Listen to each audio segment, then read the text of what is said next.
jediný problém. My tady cvičíme na sibřínský čáry. Aha. Tady se budou konat čáry, kousek tady Sibrin Market. Ve dvoře se budou konat čarodějní se letošní. A my už tady jsme a čekáme na lidi, už jsme tady zakempovali, takže my si tady počkáme.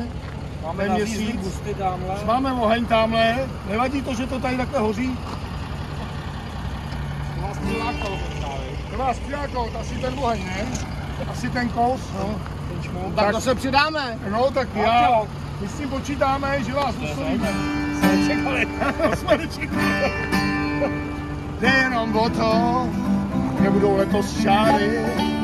Vždycky jde o to, že budou Sibřině čáry.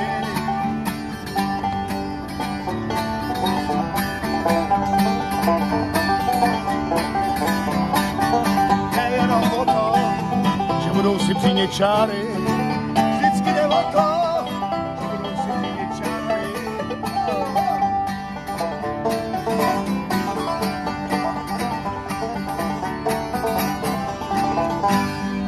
Přijďte na Čarodějnice do Sibřiny.